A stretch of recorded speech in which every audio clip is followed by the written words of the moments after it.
Hoy tenemos a Cristina Latorre con nosotros.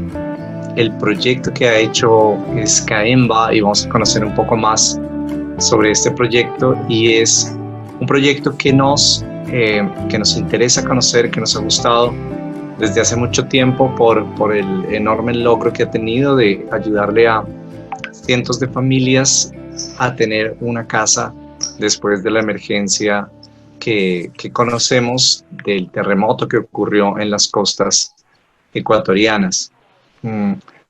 Y bueno, nos parece que es una experiencia ejemplar y estamos con mucha curiosidad de conocer más sobre esta experiencia, que sin duda es una recuperación muy importante y una demostración muy importante de todo lo que podemos hacer con el recurso del bambú, que estimamos con tanto cariño por ser un recurso sostenible, por ser una forma de construcción propia, autóctona, sostenible y súper importante para el momento que estamos viviendo.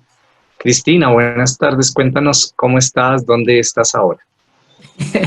Hola con todos. Bueno, muchísimas gracias, Carlos, por haberme invitado. Muchísimas gracias. De verdad, para mí es un honor poder compartir la experiencia que hemos vivido estos últimos 4 años.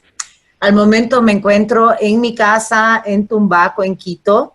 Tuvimos que salir flechados de esmeraldas luego de construir 21 casas de un proyecto de una empresa de Florida, y pues cuando ya supimos que se levantaba el semáforo rojo, volamos y acá estamos en cuarentena ya más de, ¿cuántos días? Ya no sé, desde el 16 de marzo. Entonces ya vamos 2 meses y medio, pero activos ahora, entregando kits de alimentos, cuidando a todas estas personas a quienes hemos atendido desde hace 4 años.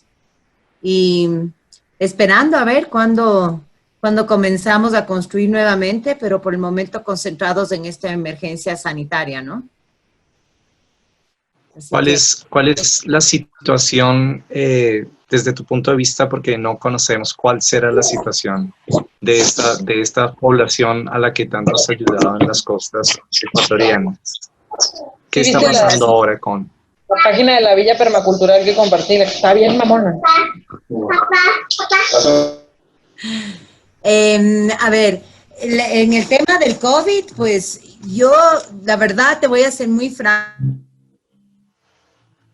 Manuel, mi esposo, me va diciendo, porque llegó un punto en que yo, cada información concreta que recibía me aterrorizaba emocionalmente, me sentía derrumbada, y también hay mucha información que no es muy real. Lo que yo estoy viendo es que, por lo menos en los barrios donde estamos trabajando, recién se están contagiando. Entonces, sabemos que Guayaquil llegó a su cumbre, en Quito no ha llegado aún. En realidad un poco asustada, ¿no? Porque vamos a entrar ya en semáforo amarillo el día 3 de junio, según dicen, y no sé realmente, prefiero no pensar. Pero lo que sí sé es que en los lugares donde estamos atendiendo con alimentos, se están empezando a contagiar un montón, y nosotros estamos actuando desde ayudarles con las pruebas rápidas, con la PCR cuando sea necesario, para poder aislar a estas familias y controlar el que se siga propagando. Como te digo, empezamos con casas emergentes de bambú, pero cuando hay una emergencia en el país y quizás en el mundo mismo, nosotros estamos listos para actuar en lo que podemos. Entonces, en este caso ahora estamos ayudando a la gente a aislarse, a enseñarles, a monitorearles. Esto es lo que al momento te puedo contar. Bueno, Cristina, muchísimas gracias por esa labor y por estar hoy también para hablar de ella. Entonces, estamos en tus manos. Si quieres, si tienes una presentación, entonces veamos Veámoslo. Bueno, a todos quiero agradecer primeramente a todos los que están presentes. Es de verdad un honor para mí poder compartir lo que yo siento, la pasión que siento en cómo nació Caemba. Antes de la presentación, para quienes no me conocen o han entrado recién, soy Cristina Latorre, mi esposo Manuel Payares, los dos comenzamos el proyecto Caemba, que significa Casas Emergentes de Bambú. Y ahora la Fundación Raíz de Ecuador es una fundación que nació a los 7 meses de que se haya creado Caemba para poderle dar transparencia a nuestro proyecto y poder recibir donaciones. Entonces somos Fundación Raíz de Ecuador y bueno, ya les voy a enseñar la presentación, pero fue muy, muy fuerte lo que pasó aquel 16 de abril del 2016. Estábamos aquí justamente en esta casa, aquí en Tumbaco, y lo que me parece muy increíble es que yo venía justamente de un taller haciendo un tambor.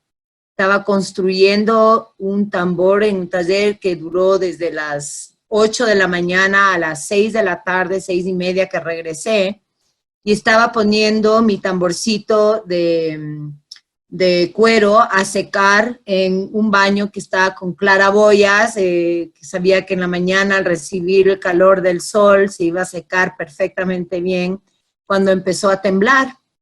Y Manuel me llamaba y me decía, Cristina, venga, cúbrase, está temblando. Y yo ni le escuchaba, estaba tan metida en mi tambor, tan alucinada con esta creación, que finalmente lo sentí y era como un barco que realmente no paraba de moverse. Pero lo interesante de esto es cuando tú tejes tu tambor, que es el latido de tu corazón, eso es lo que representa el sonido del tambor. Al final de tejer, el cuerito que sobra lo cortan, es como cortar un cordón umbilical y te lo amarran a la mano. Y lo que dicen es que es como un renacer, es como que a partir de ese momento tu vida se va a transformar.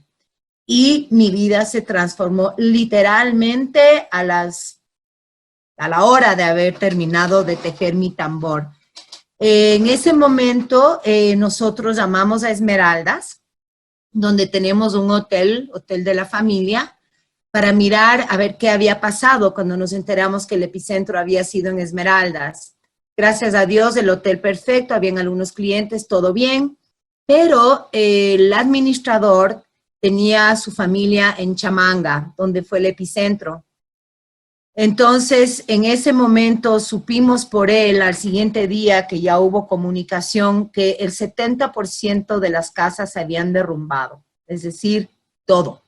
Y este pueblo en especial era un pueblo donde había muchísimas madres solteras, se caracterizaba por eso, y obviamente entramos en un dolor propio, digamos, sentimos cómo estaba esta gente. Y nos tomó un par de días saber exactamente cómo podíamos actuar para ayudar. Todo el mundo estaba dando comida, estaba dando ropa, cobijas, pero veíamos las noticias y nos dimos cuenta de cómo las personas hacían unas pequeñas covachitas elementales que con la primera lluvia se caían. Es decir, la gente estaba viviendo en la vereda. En ese momento con Manuel nos pusimos a pensar, un sobrino nos dijo, bueno, pero ¿por qué no mandan bambú?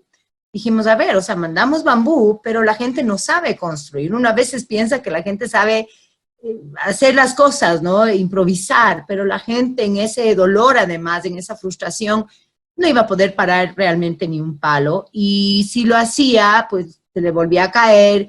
Y si mandábamos el bambú, seguramente harían fogatas o quién sabe qué. Entonces, ahí fue que a los pocos días nos fuimos a una hacienda de mi familia, de la familia de Manuel, que queda en Santo Domingo, en donde mi suegro había sembrado el bambú gigante que le habían regalado la semilla hace como 35, 40 años, o 30, no sé, y tenía este bambú gigante, que bueno, quisiera enseñarles aquí en mi casa, nuestra casa es de bambú, no sé si se ve, pero nosotros tenemos todo nuestro techo de bambú gigante y dijimos, ok, vamos a utilizar este bambú y vamos a hacer unos albergues. Albergues para que la gente tenga donde estar mientras procesan todo su dolor, mientras pasa la emergencia. Veíamos que sí, el Estado había puesto estas carpas, estos centros de acopio de gente, digamos así, y pues ahí fue que dijimos, no, o sea, necesitamos poder hacer esto para las familias, para que ellos estén en su núcleo familiar. Entonces les voy a compartir un PowerPoint que hice, donde les voy a poder explicar un poco más. Vamos a ver, no soy experta en esto, así que cualquier cosa me perdonan nomás, estoy aprendiendo, soy un poco más mayorcita. A ver, uy, slide 2, ok. Entonces, bueno, está pasando como slides. A ver, espérenme un ratito. Familia, auxilio, a ver, ¿dónde estoy? ¿Ahí se va a pasar solo? No sé. Bueno, entonces, como vemos acá, está el mapa donde hubo todo este movimiento, el sismo cubrió toda esta parte de la costa ecuatoriana y nosotros fuimos literalmente desde el sur, desde el norte de Esmeraldas hasta el sur, llegamos hasta Puerto Viejo, ¿no? El terremoto fue de 7.8 grados, fue muy, muy complicado porque el sismo, aunque haya sido acá en el norte de Esmeraldas, yo no sé mucho esto de los terremotos, pero yo digo la beta, digamos así, o ¿no? La energía llegó hasta Puerto Viejo y más allá, entonces fue súper fuerte. La destrucción, como se acordarán los que estuvieron presentes, fue horrorosa. Hubo mucho dolor y la energía en estos lugares continuaron así por 2 años en que la gente no salía de esta impresión. Y la gente quedó básicamente como ve a estos señores ahí sentados, o sea, todas las casas destruidas, en muchísimos lugares hubo como 700 muertos, pero destrucción enorme.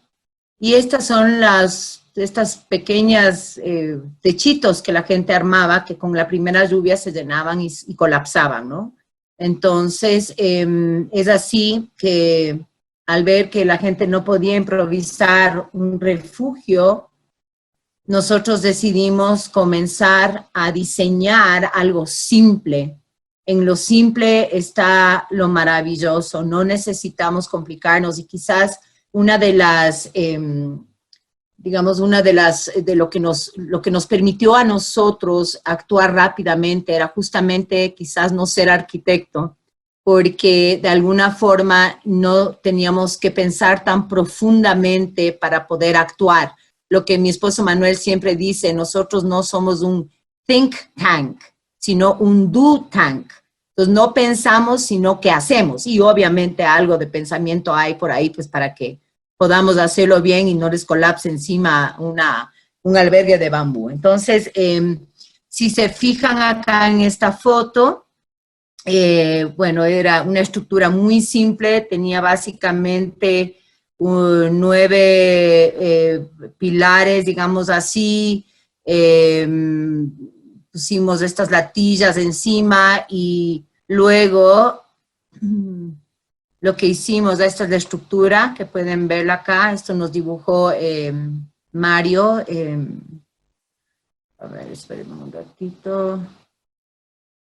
Yeah. Aquí está más o menos lo que terminó siendo nuestra casa Caemba, que era al principio dijimos, bueno, va a ser un albergue que luego se va a desarmar y cuando esté lista la gente para volver a ya sea alquilar una casa o construirse, si es que la plata les permitía, que hasta ahorita vemos que esto no es así. Y lo que hicimos para abaratar costos y poder llegar a muchísima gente fue poner de techo un plástico que si le ven es blanco arriba, es bicolor. Este plástico blanco arriba permite que el sol refleje y no haya este calor tremendo que había en esta época y que hay en la costa. Y por dentro, negro. Entonces, el negro absorbe el calor. Esta la hizo Flexiplast justamente pensando en el terremoto y cómo albergar a la gente de una manera más cómoda, sin tanto sufrimiento por el calor. Y luego las paredes se le arropó, se le abrazó a esta estructura con sarán o polisombra, que es lo que utilizan los floricultores o en las construcciones. Entonces, quedaba una casita de 35 metros cuadrados, un espacio donde perfectamente bien podía cómodamente estar una familia. Los pilares de bambú gigante para que puedan durar más tiempo, porque al principio enterrábamos directamente el bambú gigante porque sabíamos que él iba a sobrevivir muchos meses dentro de la tierra y mojándose, porque es muy grueso el bambú gigante. Dendrocalamus asper es la familia, así se dice, ¿no, Carlos? Tú sabes, bueno, la especie, digamos así. Ok. Y si ven ustedes, hay una membrana, esta es una geomembrana que hicimos unas botas en donde metíamos el bambú y luego la enterrábamos en el piso para darle más durabilidad a estos albergues. Vamos a ver. También hicimos pruebas antisísmicas, jalamos con nuestro tractor la casa a ver cuánto resistía y si se puede ver el estiramiento de esta soga acá, increíble, ahí se mantuvo hasta un poco, se puede ver la flexibilidad del bambú con este jalar del tractor. Y bueno, finalmente, después de una semana de haber trabajado, los primeros albergues que nosotros enviamos a Chamanga fueron 20 albergues para 20 familias, las más conocidas en ese entonces, las más afectadas, conocidas por el administrador del hotel. Y cuando posteamos esto al Facebook, fue compartido en menos de una hora 1,211 veces. Es decir, una barbaridad, porque de esas 1,211 compartidos hubo más gente que compartía y que compartía y que compartía. Entonces llegó un punto en que, y esto fue súper mágico, en que empezaron a escribirnos las personas por el Facebook, que se conseguían nuestro teléfono por el WhatsApp, y empezaban a pedirnos estos albergues con desesperación. Y asimismo había un montón de gente que nos llamaba a decir, yo tengo fondos, yo quiero ayudar, ¿cómo hacemos? Entonces yo decía, deposítenos a nuestra cuenta. Nosotros sumamos los depósitos y vamos sacando el bambú y vamos enviando el bambú. Entonces fue un movimiento solidario increíble.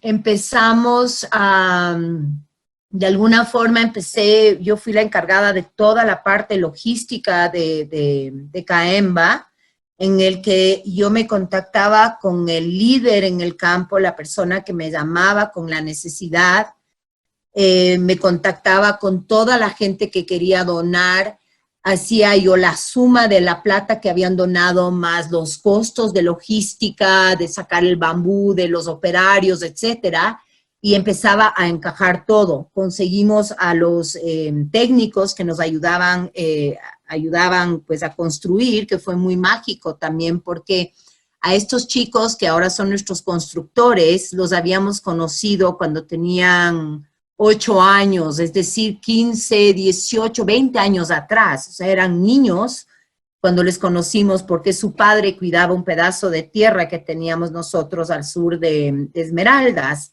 Y estos guaguas, pues estos niños crecieron y mientras fueron creciendo empezaron a tomar talleres para construcción en bambú, para hacer muebles en bambú. Entonces fue increíble. Uno vino el terremoto, teníamos el recurso que era el bambú que había sembrado mi suegro hace 40 años, teníamos a los técnicos de bambú que nos ayudaron a construir y empezamos a operar de esa forma. Entonces, ahí empezamos a llegar con estos albergues, que hicimos 315 albergues.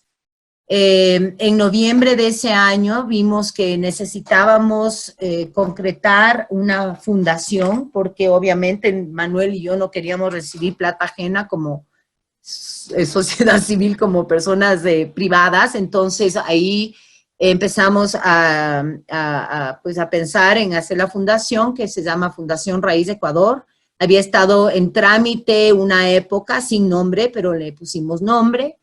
Y terminamos los papeles y pues empezamos a funcionar con la fundación para dar más transparencia a nuestro trabajo. Vamos a ver, luego la hacienda de la familia de Manuel se convirtió en una pequeña carpintería, donde pues en ese momento era para hacer cortes de bocados en el bambú, pero luego, claro, nos dimos cuenta que el costo era altísimo, o sea, coger y cortar el bambú, llevar al campo, construir ya las casas completas, porque nosotros pasamos de un albergue emergente, nos dimos cuenta que esa misma estructura, aumentando cierta cantidad de elementos, de latillas, podía convertirse en una casa permanente, porque hubo muchos albergues que nosotros construimos en tierra propia. O sea, normalmente había muchísima gente que tenía su chacra o su tierra en el campo, pero vivía en las ciudades para poder trabajar, para básicamente, ¿no?, hacer su platica. Entonces hicieron vida en la ciudad. Pero a raíz del terremoto mucha gente regresó al campo y aprovecharon estos albergues para hacerlos en su propia tierra. Entonces, en la segunda etapa, en la segunda fase, nosotros regresamos a los albergues emergentes para convertirlos en casas permanentes. Y no solo eso, sino que nos dimos cuenta que mucha gente ya lo había hecho. Es decir, nosotros dejábamos estos albergues y la gente por sí sola se dio cuenta que podían convertirles en casas permanentes adicionando madera o caña o adúa. Y luego, claro, con el tiempo también nosotros íbamos dejando un instructivo de cómo lo podían hacer. Nuevamente volviendo a lo caro que era llegar con todo este material, trabajar 3 días en el campo, ahí fue que dijimos tenemos que prefabricar las casas. Bueno, antes de pasar a esa etapa, aquí se pueden dar cuenta. Esta es un albergue y esta familia la convirtió en casa. Esto no hicimos nosotros, eso lo hicieron ellos. Entonces, básicamente era quitar el plástico, adicionar, no sé si ven el cursor, alguien me puede decir, yo no soy experta en esto. ¿Se ve el cursor? Diana, no te oigo. Sí, Cris. ¿Sí se ve? Sí, Cristina. Ya, chévere, Sí, gracias. Ya. Entonces, ven, se adicionaban estas latillas de acá para poner un zinc en este caso. O sea, no era complicado, no era complicado realmente hacerlo. Y bueno, acá un poco estamos hablando del tamaño de un albergue Caemba. Ven, esta es la Caemba. La Caemba es mucho más grande que el albergue oficial, incluso más grandes que las carpas de las Naciones Unidas. Nosotros empezamos a actuar desde un principio con una estructura emergente ya grande, pensando en la necesidad del espacio que necesitaban las personas, las familias que eran numerosas en el mayor de los casos, ¿no? Entonces, y los costos eran realmente bajos. Entonces, valía la pena de una vez llegar con algo grande, ¿no? Acá podemos ver, estas son las carpas chinas, que eran muy pequeñas. Acá, una de las cosas que más me daba dolor a mí como mujer era pensar en las madres, en las mujeres. Nosotros como mujeres pasamos por nuestros ciclos cada 28 días, no podemos ir al baño arrimados a un árbol, necesitamos un lugar donde hacerlo propiamente, y en estos pequeñas carpas, al principio incluso había gente que tenía que compartir por la cantidad de gente que estaba en la calle, y el espacio era terrible, no habían muchos baños. Entonces esto fue algo que también nos impulsó a nosotros a seguir ayudando con los albergues. Acá ustedes ven el plástico negro por dentro. Este es un albergue Caemba, y miren cómo la gente pudo volver con sus cositas, con lo que sobrevivió del terremoto, pudieron regresar a una casa. Y ellos se mantuvieron mucho tiempo, esta familia estuvo mucho tiempo en este espacio, en esta carpa, hasta que pudieron ellos económicamente hacer, poner sus paredes y hacerla. Seguramente vamos ahora y ellos van a seguir ahí. Se me perdió el cursor. A ver, perdón. Uy, bueno. También algo importante es que en los albergues del Estado no les permitían a las personas llevar a sus animalitos. Entonces a ellos les tocó abandonar a sus animalitos para poder resguardarse en familia. Aquí ellos tenían esa independencia, podían llevar su perro, sus gallinas, su caballo, lo que hubieran tenido, ¿no? Vean qué belleza eso. Este es un albergue, están a la tierra, pero están protegidos con sus cosas, con sus camas. Este albergue costaba como, creo que empezamos en $300, algo así, 300 o $400. Entonces imagínense a cuántas personas pudimos llegar. Esto de acá igual, si se fijan en el techo, este es un albergue Caemba convertida en una casa. Entonces la gente agarró, aprovechando la fortaleza de este recurso maravilloso que es el bambú, cogieron, pegaron su madera y la convirtieron en una casa permanente. Acá también, con caña guadúa partida, llegaron, pusieron las latillas, nosotros pusimos las latillas, aquí creo que fueron los militares que donaron la caña picada, y a este albergue también la convirtieron en una casa permanente. Aquí, esto es súper interesante de las casas Caemba, y esto les voy a contar después. Aquí hay una extensión.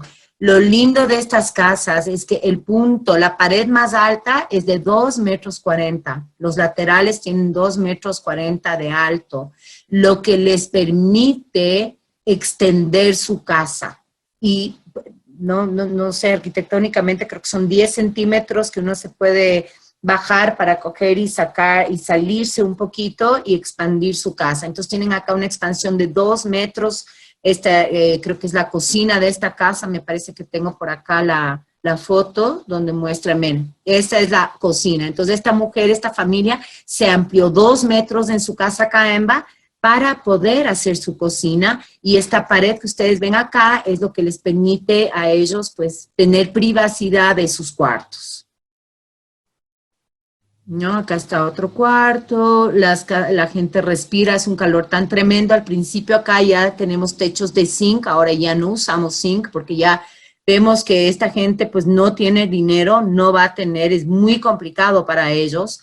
Entonces de una vez estamos entrando, hemos estado construyendo ya como 2 años con techos de acero y aluminio que tienen una durabilidad de 25 o 30 años incluso, ¿no? El zinc no te dura más de que unos 6, 7 años, quizás menos. ¿No? Ven que acá también ahí está el albergue, ¿no? Esto sigue siendo un albergue, dejaron el techo, pero ya hicieron sus divisiones, pusieron su caña, creo que esto hicimos nosotros.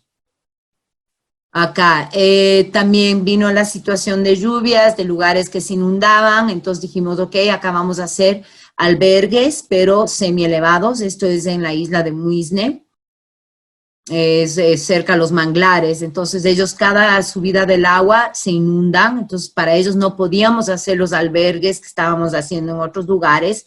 Entonces siempre tuvimos ese cuidado de preguntar, ¿no? La situación geográfica, dónde exactamente la ubicación, porque Manuel y yo no podíamos ir siempre a los lugares a construir, pero sí pedíamos como fotos, fuimos muy cuidadosos en la información para poder llegar realmente con lo que les iba a servir. Esta es la casa final, esta es la que todavía yo la llamamos artesanal, porque esta casa todavía, estas son las completas que estábamos construyendo, pero llevando todo el material allá y pegando el bambú picado. Entonces era básicamente armarle allá, hacer los bocados allá, y esto es lo que nos costaba un montón de dinero. Entonces de ahí nace empezar a prefabricar las casas que ya les voy a contar. Son los centros infantiles que hicimos con Fundación Telefónica. Espérenme un segundito, porque... ¿qué dice acá? Ya, perdón. Ya, creo que me salté. Ya, estos son los centros infantiles, porque claro, hubo un montón de niños que estaban botados por todas las calles, mientras los papás salían a buscar algo de comida, algo quizás de trabajo eventual. Estos niños estaban pero como gamines por todo lado, no sabían a dónde ir, había mucha violencia también, podía haber pues incluso secuestros de niños. Entonces Fundación Telefónica nos dio fondos para poder construir estos centros infantiles en donde los niños se quedaban el día entero ahí con actividades que hacía Telefónica, mientras los padres salían a buscar trabajo, comida, y ahí están. Esto fue maravilloso. Hicimos, ya no recuerdo, no puedo ver en la pantalla cuántos hicimos, pero hicimos como 26 me parece que fueron. Acá hicimos una escuela, esto fue loquísimo, porque hicimos una escuela para 400 niños. El señor Rafael Correa le había dicho a esta escuela, que pertenecía a unas irlandesas, a unas católicas de Irlanda, en Playa Prieta, que si es que en un mes no tenían ellos reconstruido su escuela, porque esta escuela se cayó enterita, incluso ahí murieron 3 monjas y 2 novicias, me parece que fueron. Por suerte el terremoto fue en un día sábado, porque la desgracia hubiera sido tremenda entre semana, con todo un colegio. Entonces había dicho que si en un mes no tenían ellas construido una escuela, esos 400 niños tenían que irse a las escuelas del milenio, lo cual hubiera sido desastroso, porque este es un pueblo pequeño, soñado además, las mamás están cerca, es una linda comunidad, hubiéramos destruido una comunidad soñada como esta de acá. En 30 días construimos 16 aulas escolares para 400 niños. Nuestros maestros no durmieron casi nunca, se despertaban 6 de la mañana, se dormían 11 de la noche. El siguiente día decidimos comprarles una caja de música para ponerles música a todo volumen para que pudieran trabajar y concluir el trabajo, y lo logramos en 30 días. Este fue un trabajo de mucho reto, trabajamos con las mujeres, con las madres, con las monjas, todo el mundo apoyando, enluciendo paredes. Esto fue una obra de arte realmente, y todo gracias a este recurso que es el bambú. El bambú es una cosa pero mágica. Ahí está enlucida la escuela, estas son solamente 3 aulas, de estas hicimos 16. Ahí están ya terminada la escuela, los niños estudiando, seguimos trabajando ahí atrás con el muro. Vean esa belleza. Y luego pasamos a esta etapa con la que hemos estado ya trabajando 2 años, que es la prefabricación de las casas para poder, para poder ser más responsables también con los recursos económicos y asimismo llegar con casas completas a muchas más personas y a un costo súper económico. Ahí se pueden ver los paneles de bambú. Estos prefabricamos en la hacienda, son paneles de 240 por 230. El marco es de laurel. Todo el bambú es tratado con ácido bórico y bórax, sumergido 8 días, de 8 a 10 días. Las casas que nosotros hacemos se construyen en un día, en aproximadamente 8 a 9 horas. Acá pueden ver cómo vive la gente. Esto es importante siempre acordarnos de que así está nuestro país. Está tremendo, tremendo, tremendo. Eso es la razón por la cual tenemos que seguir ayudando. Este es un proyecto hermoso que hicimos en Tonsupa, en este terreno que ustedes ven ahí. El municipio nos ayudó con maquinaria, nos entregó el terreno para poder asentar acá a 26 familias y toda la donación de estas 26 casas fueron donadas por Rulon International. Es una empresa que hace techos de madera fina como para auditorios, para teatros. Entonces fíjense en la belleza. Esto fue un día antes. Y esto construimos básicamente en 2 días. Todas estas casas. Y este barrio es ahora el barrio más soñado. Aquí podemos hablar mucho de lo que es el propósito de las ecoaldeas. Cuando tú tienes a tanta gente junta, es tan fácil poder hacer cambios importantes y transformadores en la gente, en las familias, en las comunidades. Este es, bueno, acá tenemos a la gente de Rulon International, los que están con camiseta amarilla, que vienen a construir. Esto es algo hermoso de nuestro proyecto, que siempre hay la participación del donante. Esto es importantísimo porque es la manera en cómo la gente puede realmente mirar que hay problemas y que tenemos que seguir apoyando. Y este compartir también es maravilloso para los donantes incluso, ¿no? Estos son las mulas que nos permiten transportar cuando hacemos proyectos de esta grandeza. Ahí hay 200 paneles. Y siempre este trabajo en comunidad.